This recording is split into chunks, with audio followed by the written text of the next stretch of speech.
know what? We as a team are a little disappointed too because we felt we had the team to win again. It didn't happen. It's not that easy. But every year that we come back, the ultimate goal is the World Championship again. Because once you get in the playoffs and win a World Championship like we did, nothing less than getting in to the playoffs, is ever going to be acceptable again. What we're going to do? We'll work all that much harder. And be as prepared as we can be. And realizing that there's 162 games. It's tough. The thing we did in 2005 to be the last team standing is an awful big thing. But the bar has been raised in Chicago. But you know what? We're up to it. We're up to the task, and we're going to come back and work that much harder and see if we can bring another one home. Okay, now all our Chicago fans out there listening, tell us how it felt to win that championship and ride through the streets of Chicago. It was a wonderful, wonderful experience. I knew how big it was, how important it was to me and the team when we got the last out in Houston.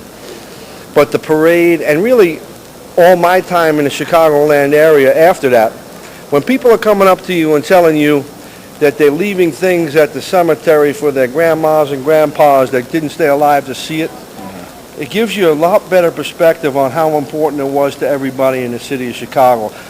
We were blessed, and I'm damn glad we came through and won it. Like I said a minute ago, we're trying to win some more. But when we see the legitimate joy on all the people's faces in Chicago that we created by winning in 2005, it makes myself and everybody else enjoy that 10 times more, if you understand what I'm saying. And just, do you have that ring on? That's the ring. This is one of those behind-the-scene type shows, so to our youngsters out there. Right up front if it's behind the scenes. You're getting right up front. That's what hey, this is not the state, the district, the area. This is the World Championship ring. The World Championship. Put another one real soon. And for that youngster out there, and our show reach a lot of high school kids that have that dream of playing in the big leagues. They should have that dream. They should have that dream. Everybody should have dreams and goals. A lot of people think, the kids might think that, when Paulie Konerko or Frank Thomas or Jim Thome, that they take off their uniform, there's a big S on their chest like they're Superman. Well, they are very, very good players, but you know what? They're no different than they were once little leaguers and high schoolers too. So everybody has that opportunity to some way get to the big leagues. But you know what? There's a catch to it, and the catch is you got to work very hard.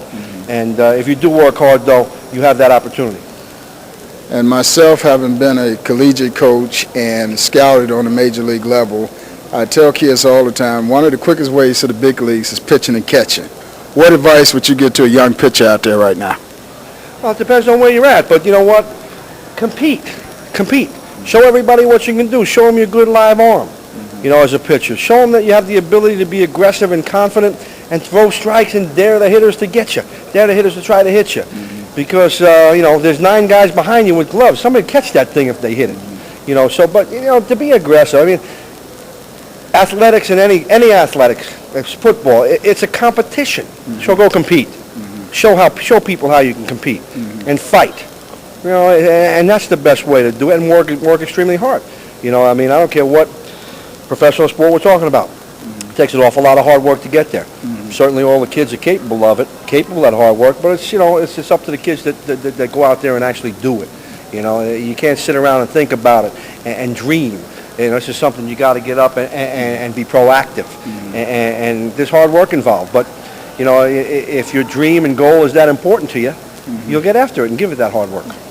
And everybody's out there looking for those pitchers that throw 90 miles an hour. But I emphasize to young pitchers, it's important to be able to hit your spots and keep hitters off balance. You're right, Mike. I mean, the bottom line is this.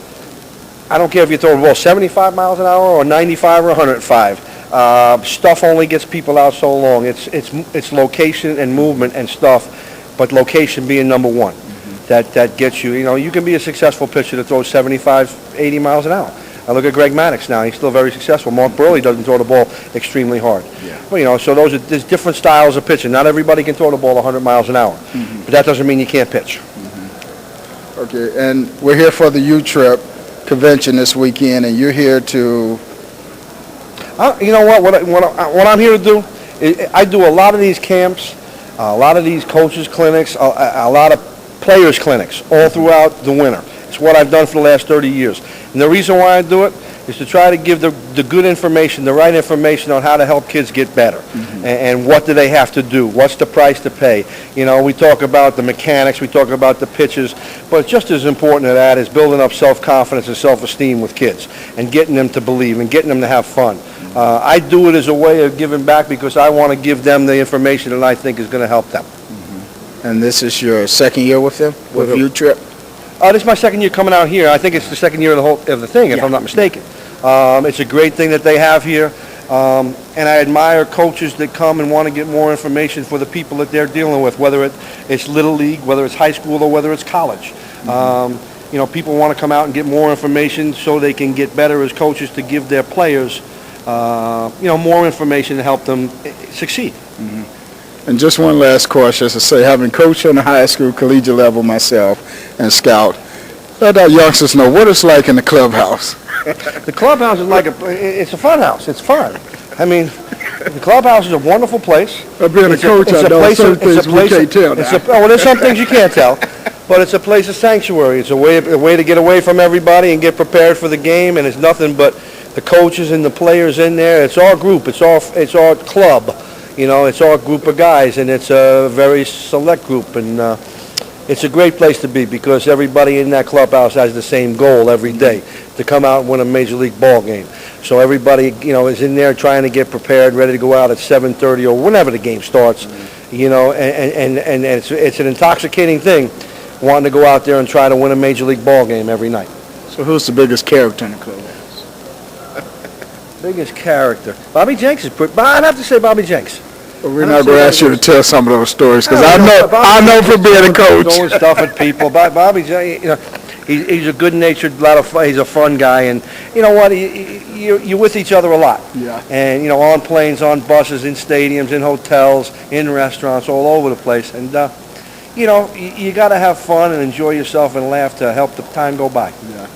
And for those of you listeners, I brought that up because I know being a coach, there's a lot of comical stuff going on that. It's a bonding that the team has. That very big. You have to know. When I'm done coaching, I'll write a book, so they won't be after not a book like Canseco, but a book that people can enjoy, and somebody's not going to try to come after me and kill me later. We'll write that together because I got some stories too. Okay. Thanks a lot. All right. The coach, Michael E. Mayden.